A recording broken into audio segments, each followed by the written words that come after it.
আল্লাহ পাক রব্বুল আলামিন কুরআনুল কারীমের 30 নম্বর পারার ভিতরে একটি সূরা নাযিল করলেন, সূরাতুল ফিল। সূরাতুল ফিল, এই ফিল শব্দের অর্থ হলো হাতি। হাতি চেনেন? সূরাতুল ফিল আল্লাহ পাক রব্বুল আলামিন কুরআনুল কারীমের 114টা সূরা নাযিল করলেন। প্রতিটা সূরার এক একটা নাম আছে। কোন কোন সূরার নাম দিয়েছে গরু, গাভী নাম দিয়েছে, কোন সূরার নাম দিয়েছে মৌমাছি, কোন সূরার নাম দিয়েছে পিপীলিকা, কোন সূরার নাম দিয়েছে হাতি। আল্লাহ পাক রব্বুল আলামিন কুরআনুল কারীমের 30 নম্বর পারার ভিতরে সূরা নাযিল করে দিলেন সূরাতুল ফিল। আল্লাহ পাক রব্বুল আলামিন বলেন, আলাম তারা কাইফা ফাআলা রাব্বুকা বিআসহাবিল ফিল। আলাম তারা কাইফা ফাআলা রাব্বুকা বিআসহাবিল ফিল।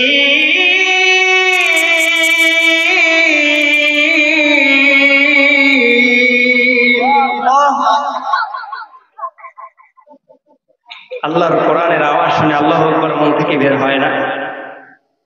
এখানে যদি স্লোগান দেওয়া হইতো, আমার ভাই আপনার ভাই অমুক মার্কা, গলার আওয়াজ ছেড়ে দিয়ে তখন মার্কাটার নাম উচ্চারণ করতেন। অথচ যে আল্লাহ আমাদেরকে জবান দিয়েছে, কণ্ঠ দিয়েছে, ওই আল্লাহর কোরআন শুনে আমাদের জবান থেকে আল্লাহু আকবার শব্দটা বের হয় না, বড়ই পরিতাপের বিষয়। আশা করি এই আওয়াজগুলো আপনাদের জবান থেকে বের হবে, এতটুকু আশা আপনাদের উপরে আমি করতে পারি।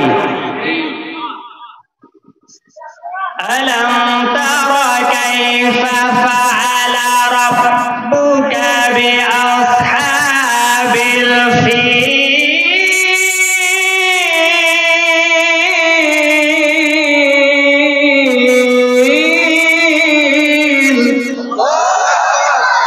আল্লাহ পাক রব্বুল আলামিন বলেন, আলাম তারা কাইফা ফাআলা রাব্বুকা, হে পয়গম্বর আপনি কি দেখেননি আপনার রব কেমন করেছে, কাদের সাথে? বিআসহাবিল ফিল, হাতি বাহিনীওয়ালাদের সাথে। আল্লাহ পাক রব্বুল আলামিন বলেন, ও পয়গম্বর আপনি কি দেখেননি আপনার রব হাতি বাহিনীওয়ালাদের সাথে কেমন আচরণ, কেমন ব্যবহার করেছিল? আলাম ইয়াজআল কাইদাহুম ফি তাদলিল।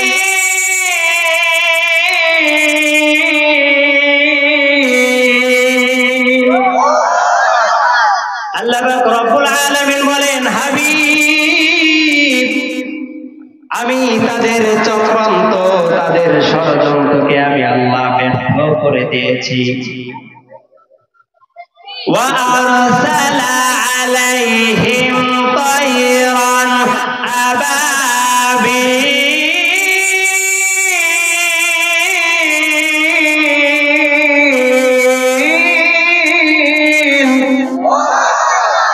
আল্লাহ পাক রব্বুল আলামিন বলেন, ও পয়গম্বর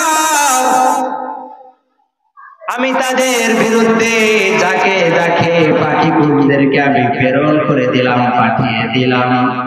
এরপরে আমার আল্লাহ পাক রব্বুল আলামিন বলেন, তারমিহিম বিহিজারাতিম মিন সিজ্জিল। আল্লাহ পাক রব্বুল আলামিন বলেন, ও পয়গম্বর তাদের উপরে এই পাখিকুলেরা পাথর নিক্ষেপ করেছিল, তাদের বিরুদ্ধে পাখিকুলেরা পাথর কঙ্কর নিক্ষেপ করেছিল। এরপরে আমার আল্লাহ বলে, ফাজআলাহুম কাআসফিম মাকুল। আল্লাহ পাক রব্বুল আলামিন বলেন ফাজআলাহুম কাআসফিম মাকুল। ও পয়গম্বর, তাদেরকে আমি রব খেয়ে ফেলা খড়ের মতো করে দিয়েছি। এই যে সূরাটা শাব্দিক অর্থগুলো আমি আপনাদের মাঝে শুধু তেলাওয়াত করেছি, একটু শব্দের অর্থগুলো আমি আপনাদের মাঝে বলেছি। এটা দ্বারা আমরা কি বুঝলাম? কিছু বুঝেছি ভাই? কত সুন্দর এই তাফসীর, কিন্তু বড়ই পরিতাপের বিষয় প্রতি ৫ ওয়াক্ত নামাজের ভিতরে সূরাতুল ফিল আমরা আদায় করি, অর্থ জানি না, তাফসীর জানি না। ও মুসলমান, একটু লক্ষ্য করে শুনবেন। ঐতিহাসিক ইতিহাস যদি আমরা না জানি আমরা বুঝতে পারবো না মুসলমান। আমার নবী দুনিয়াতে আগমন করার আগে ইয়ামানের ভিতরে একটি গোত্র ছিল, যে গোত্রের নাম ছিল হুমায়ুর গোত্র। ওই হুমায়ুর গোত্রের ভিতরে সর্বশেষ যিনি বাদশা ছিলেন তার নাম ছিল জুলওয়াস। নামগুলো এবং জায়গার নামগুলো মনে রাখবেন, তাহলে বুঝতে পারবেন সহজেই। আমার নবী দুনিয়াতে আগমন করার আগে ইয়ামানের ভিতরে একটি গোত্র ছিল, যে গোত্রটির নাম ছিল হুমায়ুর। হুমায়ুর গোত্রের ভিতরে সর্বশেষ যিনি বাদশা ছিলেন ওই বাদশার নাম ছিল জুলওয়াস। তিনি অমুসলিম, বেজাতি, কাফির ছিলেন, মুশরিক ছিলেন, বেঈমান ছিলেন। কিতাবের ভিতরে আছে মুসলমান, এই বাদশা জুলওয়াস একজন আর দুইজন নয়, প্রায় ২০,০০০ মুসলমানদেরকে হত্যা করেছে, শহীদ করেছে। কি বলেন না নাউজুবিল্লাহ? আল্লাহ বলে, ও দুনিয়ার মুসলমান বান্দা বান্দির দল, আমি কাফের, মুশরিক, ইহুদি, নাসারা, বেঈমানদেরকে তোমাদের বন্ধু বানাতে আমি নিষেধ করেছি। এরা তোমাদের শত্রু, এরা তোমাদের দুশমন, সাবধান, এদের সাথে বন্ধুত্ব করো না। আর আমরা বলি না, আমরা বন্ধুত্ব বেশি থেকে বেশি করব। আল্লাহ বলে বন্ধুত্ব করো না, আমরা বলি না বন্ধুত্ব বেশি থেকে বেশি করতে হবে। দিন যত চলে যায় মুসলমানদেরকে বাদ দিয়া আমরা মুসলমান অমুসলিমদের পা ছাড়ি, তাদের গোলামি করি, তাদের দালালি করি, এমনকি তাদের বন্ধুত্ব করতেও আমরা দ্বিধাবোধ করি না। কথা বলেন ঠিক কিনা? আল্লাহ বলে, ও মুসলমান, এরা অমুসলিম বিজাতি, এরা কখনো তোমাদের বন্ধু হতে পারে না, তোমাদের দুশমন, তোমাদের শত্রু। এরা শুধু তোমাদের দুশমন নয়, অমুসলিম বিজাতিরা এরা কোরআনের দুশমন, ইসলামের দুশমন, আমি নবীর দুশমন। আল্লাহ বলে, আমি রবের দুশমন, এমনকি তোমাদের নবী পয়গম্বর দুশমন। কথা বলেন ঠিক কিনা? হুমায়ুর গোত্রের বাদশা জুলওয়াস, ইনি একজন আর দুইজন নয়, ২০,০০০ মুসলমানদেরকে হত্যা করেছে। তাফসীরের ভিতরে আছে এই ২০,০০০ মুসলমান ছিল পয়গম্বর ঈসা আলাইহিস সালাতু ওয়াস সালামের খাঁটি অনুসারী, খাঁটি উম্মত। সবাইকে তিনি হত্যা করেছে। কিন্তু মুসলমান, আল্লাহ যদি খেলা খেলতে চায়, কারো সাহস নাই সেই খেলা থেকে বাঁচার জন্য। ওই ২০,০০০ মুসলমানদের ভিতর থেকে একজন মুসলমান বেঁচে যায়, যার নাম ছিল হযরত দাউদ জুসালাবান। হযরত দাউদ জুসালাবান তিনি ইয়ামান থেকে সরাসরি চলে গেল সিরিয়া, সিরিয়ার বাদশা কায়সারের নিকট চলে গেল সাহায্যের জন্য। যদিও কায়সার ছিল খ্রিস্টান ধর্মাবলম্বী, তিনি সাহায্য করে নাই, তিনি চিঠি লিখে পাঠিয়ে দিলেন আবিসিনিয়ার বাদশা নাজ্জাশের কাছে। তিনি এই মর্মে চিঠি লিখে দিলেন, আবিসিনিয়ার বাদশা যেন হযরত দাউদ জুসালাবানকে যেন সাহায্য করে। এই চিঠি পাওয়া মাত্রই আবিসিনিয়ার বাদশা নাজ্জাশী তিনি আর বোঝার বাকি রইল না, তিনি বিরাট এক সৈন্যবাহিনী, সেনাবাহিনীর দল গঠন করলেন যৌথভাবে পরিচালনা করার জন্য। যৌথভাবে দলটা পরিচালনা করার জন্য তিনি একটি বিরাট বড় একটা সেনাবাহিনীর দল তিনি নিযুক্ত করলেন, তৈরি করলেন। এবার কে ওই দলটা পরিচালনা করবে, কে কে? দুইজনকে আবিসিনিয়ার বাদশাহ নাজ্জাশী ফিট করে দিলেন, আমির বানিয়ে দিলেন, নেতা বানিয়ে দিলেন। তাদের ভিতরে একজনের নাম হলো আমির ইবনে ইরবাদ, আর দ্বিতীয় জনের নাম হলো আব্রাহা। আবিসিনিয়ার বাদশাহ নাজ্জাশী সেনাবাহিনীর দল সহকারে তাদেরকে পাঠিয়ে দিলেন ইয়ামানের বাসীর উপরে। তারা ইয়ামানের উপরে চলে গেল, শহরের ভিতরে চলে গেল।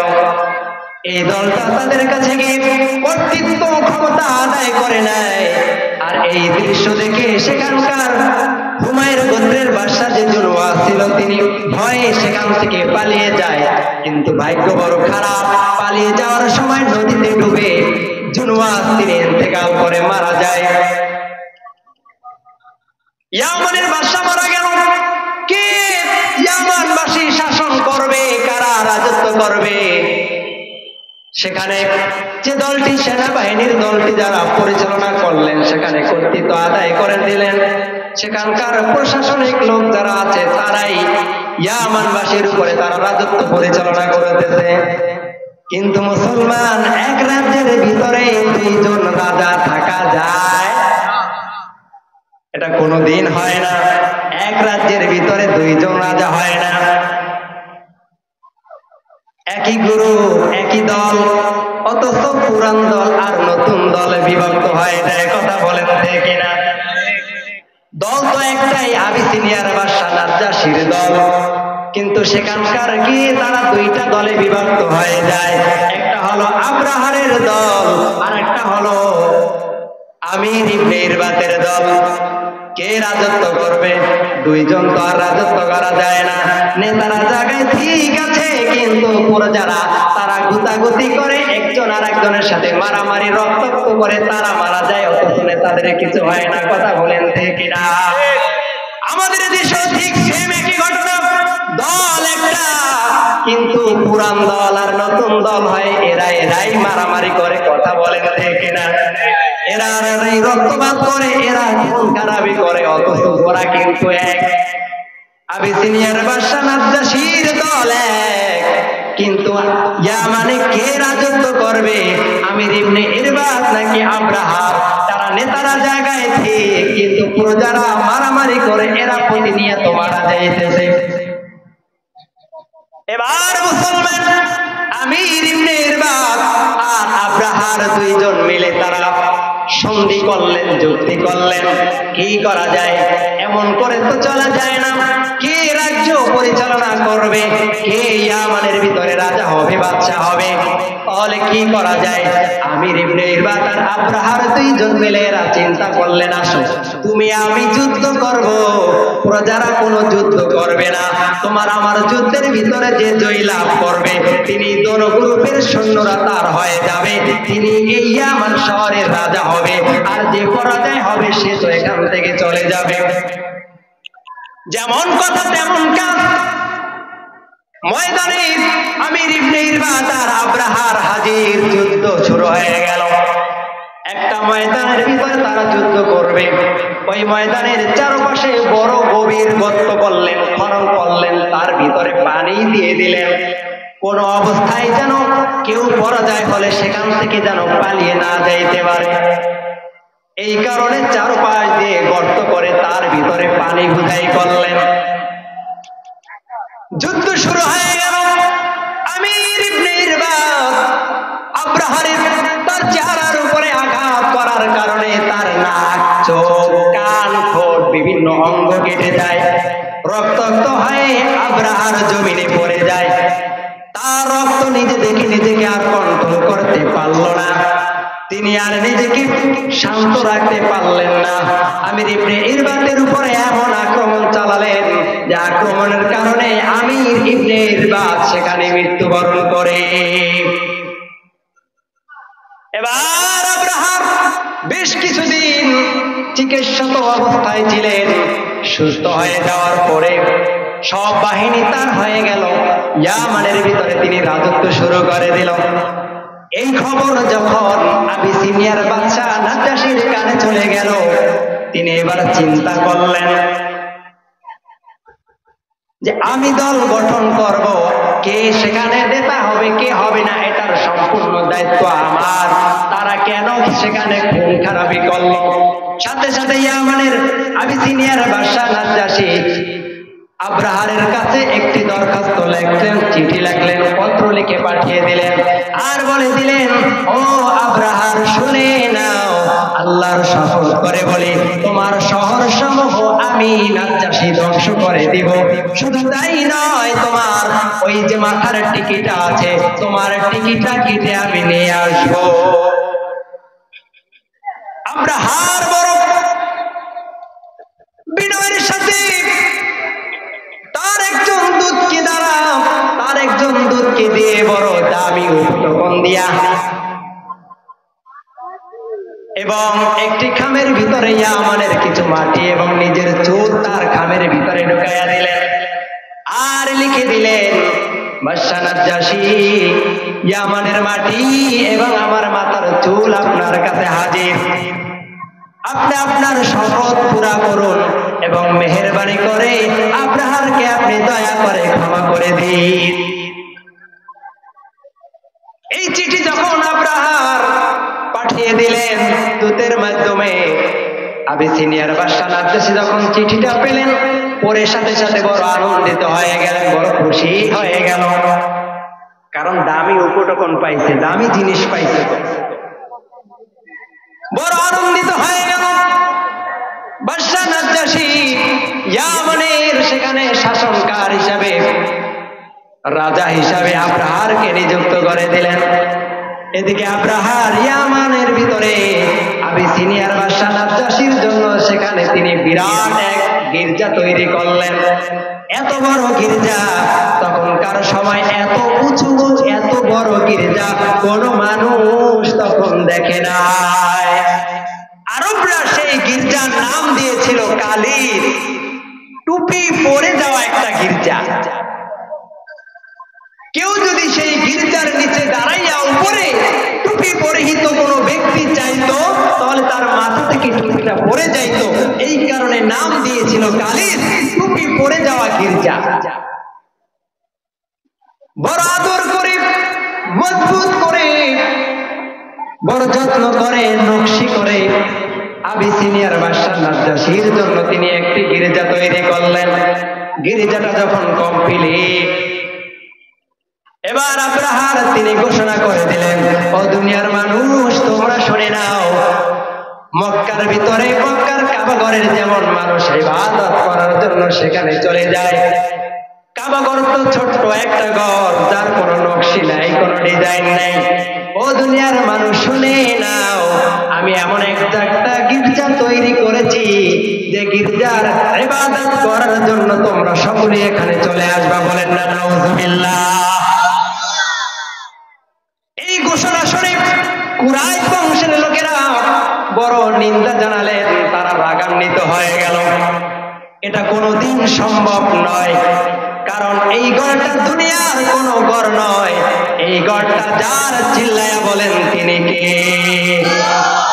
যদিও তারা মুশরিক ছিল, কাফের ছিল, বেঈমান ছিল, এরপরেও আল্লাহর ঘর বাদ দিয়ে তারা একটা গির্জায় ইবাদত করবে, এটা তারা কখনো চাইতো না।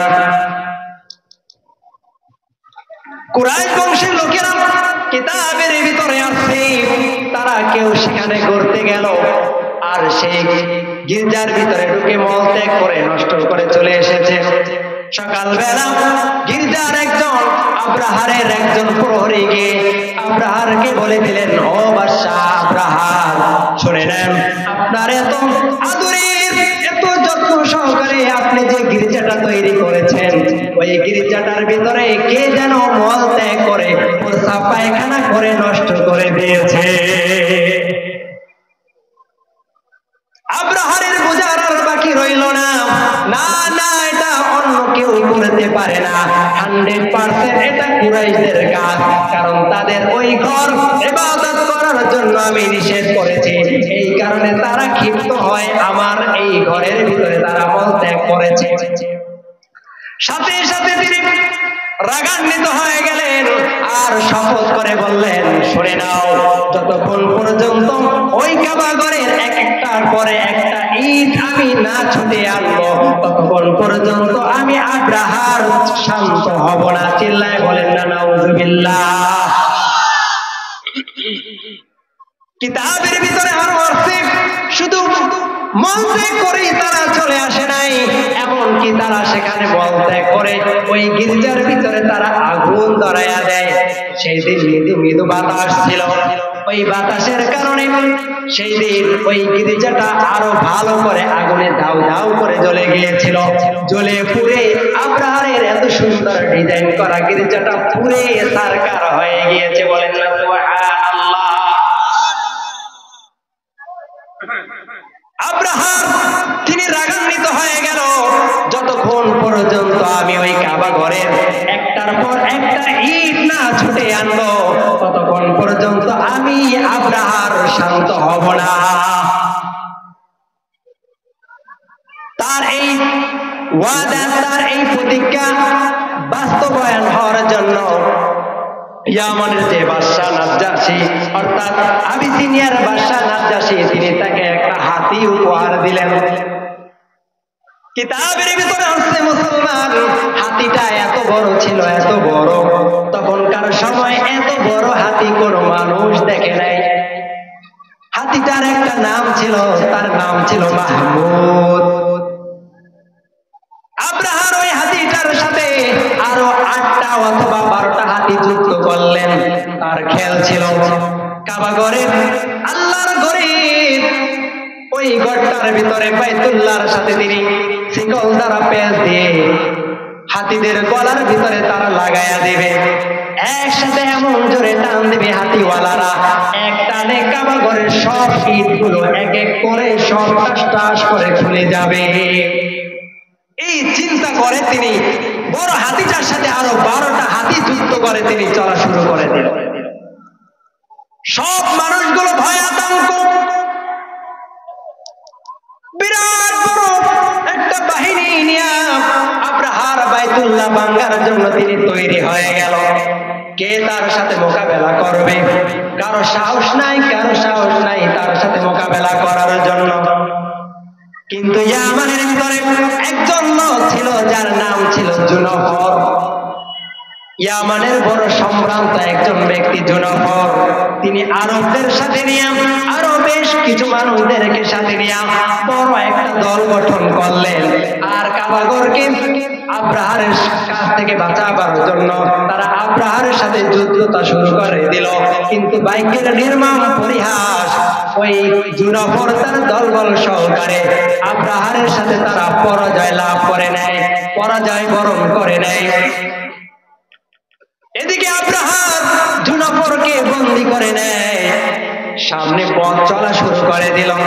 যাইতে যাইতে খাসআম গোত্রে যখন পৌঁছে গেল মুসলমান, খাসআম গোত্রের ভিতরে একজন নেতা ছিল, যার নেতার নাম হলো নুফাইল ইবনে হাবিব খাসআমি। এই নুফাইল ইবনে হাবিব খাসআমি এবং তিনি সহকারে আরো বড় বড় নেতাদেরকে নিয়ে তিনি বড় একটা দল গঠন করলেন, দল তৈরি করলেন। তারাও আব্রাহারের সাথে মোকাবেলা করার জন্য তারাও আব্রাহারের সাথে যুদ্ধটা শুরু করে দেয়। কিন্তু ভাগ্যের নির্মম পরিহাস, জুনফর অর্থাৎ নুফাইল ইবনে হাবিব তারাও আব্রাহারের কাছে পরাজয় বরণ করে নেয়। আব্রাহার চেয়েছিল নুফাইল ইবনে হাবিবকে একেবারের জন্য শেষ করে দিবে, কিন্তু মুসলমান আমার আল্লাহ কেমন খেলাটা খেলবে দুনিয়ার কোনো মানুষ জানে না। আব্রাহার চিন্তা করলো, না না, ওকে তো মারা যাবে না, এই নুফাইলের মাধ্যমেই আমি আমার গন্তব্য স্থানে পৌঁছাবো, আমার গন্তব্য স্থানে আমি যেতে পারবো নুফাইলের মাধ্যমে। এই কারণে নুফাইলকে তিনি হত্যা করে নাই, পথ চলা শুরু করে দিল। মুসলমান যাইতে যাইতে তাইফের উপকণ্ঠে যখন তারা পৌঁছে গেল, সেখানকার একটি গোত্র ছিল সাকিব নামক একটি গোত্র। সেই গোত্রের তারা লোকজন এসে আব্রাহারের সাথে সন্ধি করে নিল। ও আব্রাহার, শুনে নাও, এই তাইফের উপকণ্ঠে আমাদের একটা মূর্তি আছে, যে মূর্তিটার নাম হলো নাথ মূর্তি। এই লাত মূর্তিটি তুমি ভাঙবা না, তুমি ধ্বংস করবা না। এই জন্য আমি আমার এমন একজন বিশ্বস্ত লোক দিব, যে লোকটা তোমাকে ওই কাবাঘর পর্যন্ত, মক্কা পর্যন্ত পৌঁছায়া দিবে। যে লোকটা সেই দিন সাকিব গোত্রের লোকেরা যাকে পাঠিয়েছিল, সেই লোকটার নাম ছিল আবু রিগাল। এই আবু রিগাল তিনি তায়েফের উপকণ্ঠ থেকে মক্কা পর্যন্ত পৌঁছে দেওয়ার জন্য তারা আবার পথ চলা শুরু করে দিল। খেয়াল করে শুনতেছেন তো? না শুনলে কিন্তু যদি একটু বেখালে হয়ে যায় তাহলে কিন্তু আর খুঁজে পাবেন না। খেয়াল করে শুনবেন না বাজান? একটু খেয়াল করে শুনবেন, ভালো লাগবে। আল্লাহ কি এই ফিলের মাধ্যমে আমাদেরকে শিক্ষা দিতেছে, এটা যদি আমরা না শুনি বোঝা যাবে না।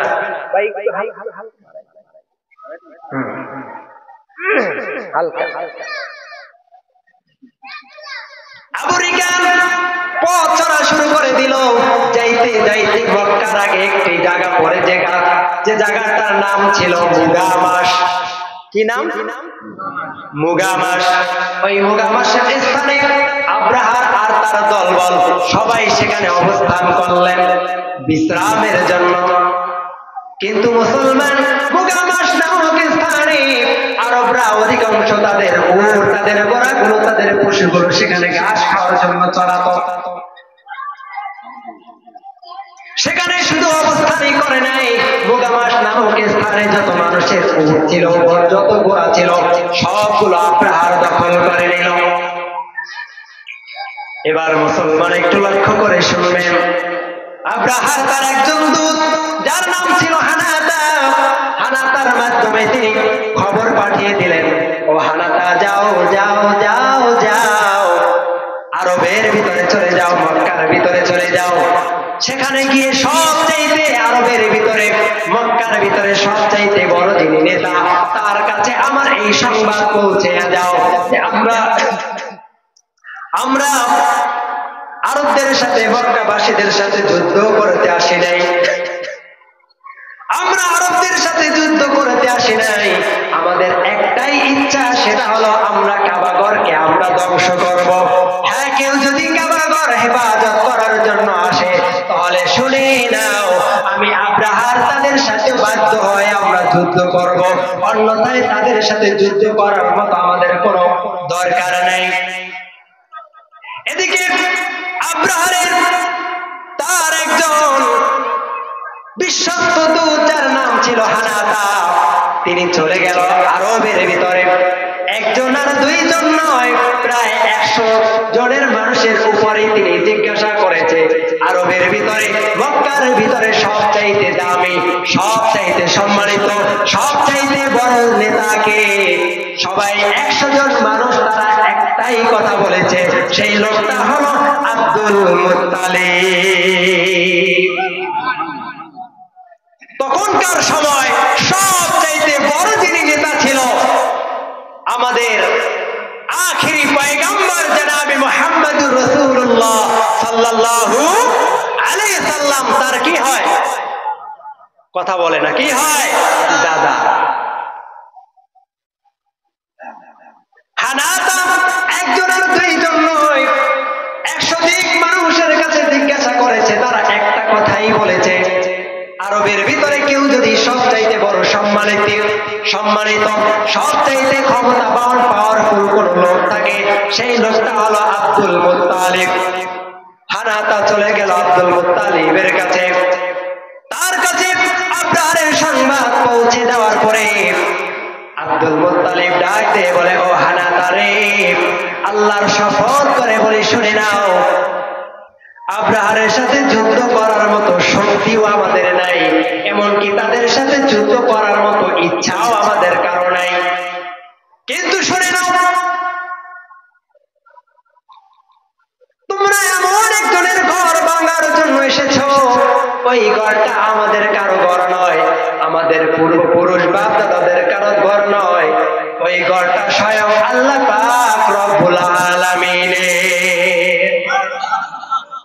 কে বলতেছে? নবীজির দাদা আব্দুল মুত্তালিব। বলেন তো সে কি মুসলিম ছিল নাকি অমুসলিম? অমুসলিম ছিল। তারা অমুসলিম হয়েও তিনি বলতেছে ঘরটা কারো সাধারণ কোনো মানুষের ঘর নয়, এই ঘরটা হলো স্বয়ং আল্লাহ পাক রব্বুল আলামিনের ঘর। তার হাবিব ইব্রাহিম খলিলুল্লাহ তার একটা জীবন্ত স্মৃতি। ও হারাতা শুনে নাও, তোমাদের সাথে যুদ্ধ করার মতো ইচ্ছা, যুদ্ধ করার মতো শক্তি আমাদের নাই। যদি ওই ঘর ভাঙতে হয় ভাঙো, কোনো সমস্যা নাই, কিন্তু শুনে নাও ওই ঘর যিনি হেফাজত করবে, যার ঘর তিনি হেফাজত করবেন, তিনি কে? আরো জোরে আওয়াজ দিয়ে বলি তিনি কে? আমরা সকলেই একটু ওই আল্লাহর নামে জিকির করি, লা ইলাহা ইল্লাল্লাহ। জোরে লা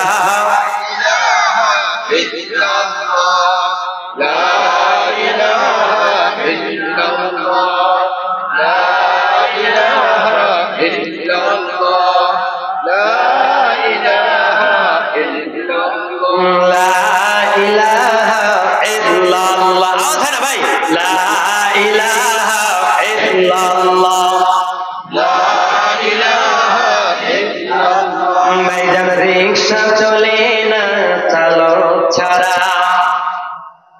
নৌকা চলে না মাঝি ছাড়া, দুনিয়া চলে না, জোরে, দুনিয়া চলে না মানুষ ছাড়া, মুমিন চলে না জিকির ছাড়া, লা ইলাহা ইল্লাল্লাহ।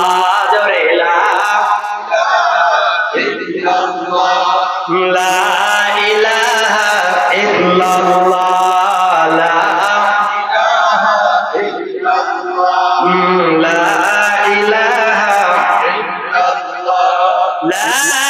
ইলাহা ইল্লাল্লাহু মুহাম্মাদুর রাসূলুল্লাহ।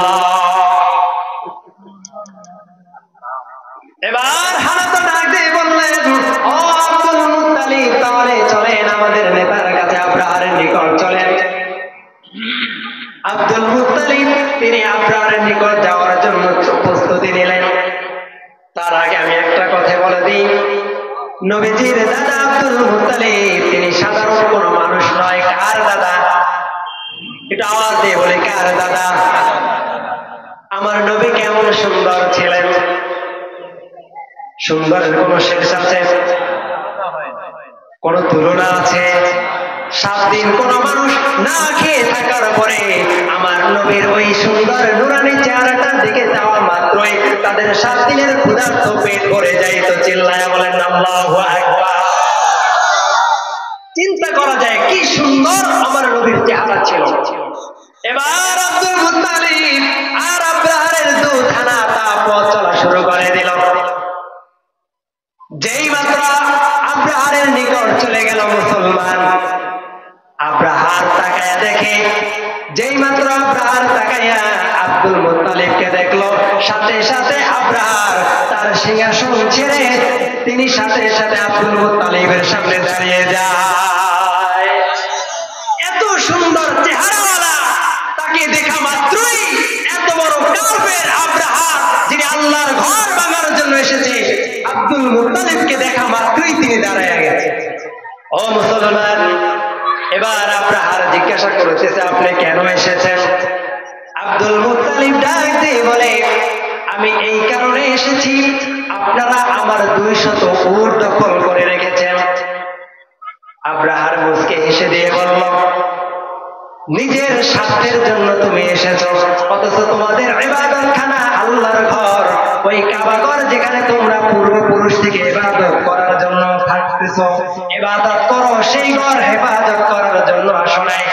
তোমাকে খামাখা আমি শ্রদ্ধা করেছি, সম্মান করেছি, আসলে সম্মান পাওয়ার মতো তুমি কোন যোগ্যতা সম্পন্ন লোক নয়। এবার মুসলমান আব্দুল মুত্তালিব ডাক দিয়ে বলে, আব্রাহার রে, শুনে নাও, আমি কিন্তু এমনিতেই আসিনি, আমার উট, আমি উটের মালিক বলে তাই আমি উট নেওয়ার জন্য চলে এসেছি। শুনে নাও আব্রাহার, তোমরা যার ঘর ভাঙবা ওই ঘরেরও কিন্তু একজন মালিক আছেন। একটু আওয়াজ দিয়ে বলি, তিনি কে? তুমি যার ঘর ভাঙার জন্য এসেছো তার ঘর তিনি হেফাজত করবে, আমি হেফাজত করব না। আমার উট দিয়ে দাও, আমি আমার উট নিয়ে আমি চলে যাব। আব্রাহার ডাক দিয়ে বলে, আজকের আল্লাহর ঘর কাবা ঘর ভাঙা থেকে এই পৃথিবীতে কারো শক্তি নাই যে আমাকে রক্ষা করতে পারবে, আমাকে বাধা দিতে পারবে। চিল্লায়া বলেন না নাউজুবিল্লাহ। এবার মুসলমান, আমি লম্বা করব না, এদিকে আব্দুল মুত্তালিব তিনি কাবা ঘরের ভিতরে ঢুকে গেল। সাথে সাথে সবাইকে বলে দিল, তোমরা কাবা ঘরকে খালি করে দাও। সকলেই পাহাড়ের উঁচায় তারা আশ্রয় নিল, সেখানে অবস্থান নিল। এদিকে আব্দুল মুত্তালিব আর আরবের সবচাইতে বড় বড় গণ্যমান্য ব্যক্তিদেরকে নিয়ে কাবা ঘরের দরজার কয়লা ধরে ধরে তিনি আল্লাহর কাছে চোখের পানি ফেলায় আর বলে, আল্লাহ, আমি যতটুকু জানি প্রতিটা মানুষের তার এক একটা ঘর আছে, আর যার ঘর তার জিম্মাদারি, তার ঘর তিনি নিজে হেফাজত করে। ও আল্লাহ, এই ঘরটা তো আমাদের কারো নয়, ঘরটা স্বয়ং তোমার। আমি আশা রাখি তোমার ঘর তুমি হেফাজত করবা। এদিকে আব্দুল মুত্তালিব আর তার মানুষদেরকে নিয়ে তারা পাহাড়ের আশেপাশে তারা আশ্রয় নিল। অন্যদিকে আব্রাহার যে তিনি বন্দী করে রেখেছিল একজন খাসআমি গোত্রের নেতা নুবাইল ইবনে হাবিব খাসআমি, তিনি মাহমুদ হাতিটির কানটা ধরে তার কানে কানে বলে দিল, এ মাহমুদ, তুমি কি জানো তোমাকে কোথায় নিয়ে এসেছে, কার ঘর ভাঙার জন্য নিয়ে আসতেছে? বসে যাও, সাবধান করে দি, দুনিয়ার কারো ঘর নয়, তুমি যার ঘর ভাঙার জন্য যাইতেছো ওই ঘরটা হলো স্বয়ং আল্লাহ পাক রব্বুল আলামিন।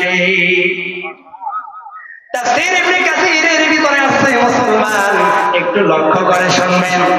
যেই মাত্র কাবা ঘর ভাঙার জন্য রওনা দিবে, এবার মাহমুদ হাতিটা তো বসে রইল, হাতিটাকে এত জোরে জোরে টানাটানি করতেছে কিন্তু হাতিটা উঠতেছে না। তার মাথার উপরে কুড়াল দ্বারা আঘাত করেছে, বল দ্বারা আঘাত করেছে, চাবুক দ্বারা আঘাত করেছে, এতটা পরিমাণ নির্যাতন করেছে। এরপরেও মাহমুদ হাতিটি ওই তার জায়গা থেকে চুল পরিমাণ নড়াচড়া করে না। পরীক্ষামূলক ইয়ামানের দিকে যখন টান দিতে যায়, টান দিতে দেরি হয়, মাহমুদ হাতিটি উঠে যাইতে দেরি হয় না। এভাবে করে নির্যাতন শুরু করে দিল। তখন আমার আল্লাহ পাক রব্বুল আলামিন বলে দিল, আলাম তারা কাইফা ফাআলা রাব্বুকা বিআসহাবিল ফিল। হে পয়গম্বর, আপনি কি দেখেননি আমি হাতিওয়ালাদের সাথে কেমন আচরণ করেছিলাম? আলাম ইয়াজআল কাইদাহুম ফি তাদলিল। তাদের ষড়যন্ত্র, তাদের চক্রান্ত কি আমি আল্লাহ ব্যর্থ করে দেই নাই? এরপরে তারা হাতিটার সাথে জোরাজোরি করা মাত্রই তখন আমার আল্লাহ পাক রব্বুল আলামিন বললেন, ওয়া আরসালা আলাইহিম তায়রান আবাবিল।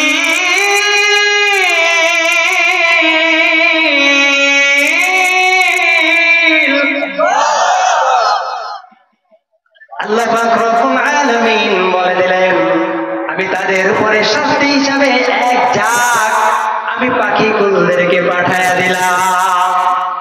কিতাবের ভিতরে আছে সমুদ্রের ভিতর থেকে যাকে যাকে পাখিরা সারিবদ্ধ হয়ে আবাবিল, আবাবিল শব্দের অর্থ হলো, আমরা অনেকেই জানি আবাবিল মানে কোন পাখি না মুসলমান, না না, আবাবিল শব্দের অর্থ হলো যাকে যাকে অথবা দলে দলে অথবা সারিবদ্ধ। এক একজন তাফসীরক, এক একজন মুফাসসিরগণ এক এক রকমের ব্যাখ্যা দিয়েছে। সব কথার একটাই কথা, আবাবিল শব্দের অর্থ হলো যাকে যাকে দলে দলে সমুদ্রের ভিতর থেকে যাকে যাকে পাখিরা তাদের উপরে চলে আসলো। وأرسل عليهم طيرا أبابيل ترميهم بحجارة من سجيل। এবং তারা তাদের পায়ে করে এক একটা করে পাথর নিয়ে এসে এসেছিল। দুই পায়ের ভিতরে দুইটা পাথর এবং ঠোঁটের ভিতরে একটা করে পাথর। তাফসীর ইবনে কাসীরের ভিতরে আছে, ইবনে আব্বাস রাদিয়াল্লাহু তাআলা আনহু বলে, যখন তাদের মাথার উপর দিয়ে সেই মুসুরের ডাল মাসকলাইয়ের সমান যে পাথরগুলো তারা হাতে করে পায়ে করে নিয়ে এসেছিল, ওই পাথরটা তাদের মাথার উপরে ছেড়ে দিতে দেরি হয়, মাথার ভিতর থেকে ঢুকে পায়খানার রাস্তা দিয়ে বের হইতে দেরি হয় না। জোরে বলেন না সুবহানাল্লাহ। কিতাবের ভিতরে আছে দুই টুকরা হয়ে জমিনের ভিতরে ছিটকে পড়ে যাইত, মুহূর্তের ভিতরে তারা সেখানেই শেষ হয়ে যাওয়া শুরু করলো। এদিকে আব্রাহারের সমস্ত দলবল তারা সেখানেই ধ্বংস হয়ে গেল, মাটির সাথে মিশে গেল।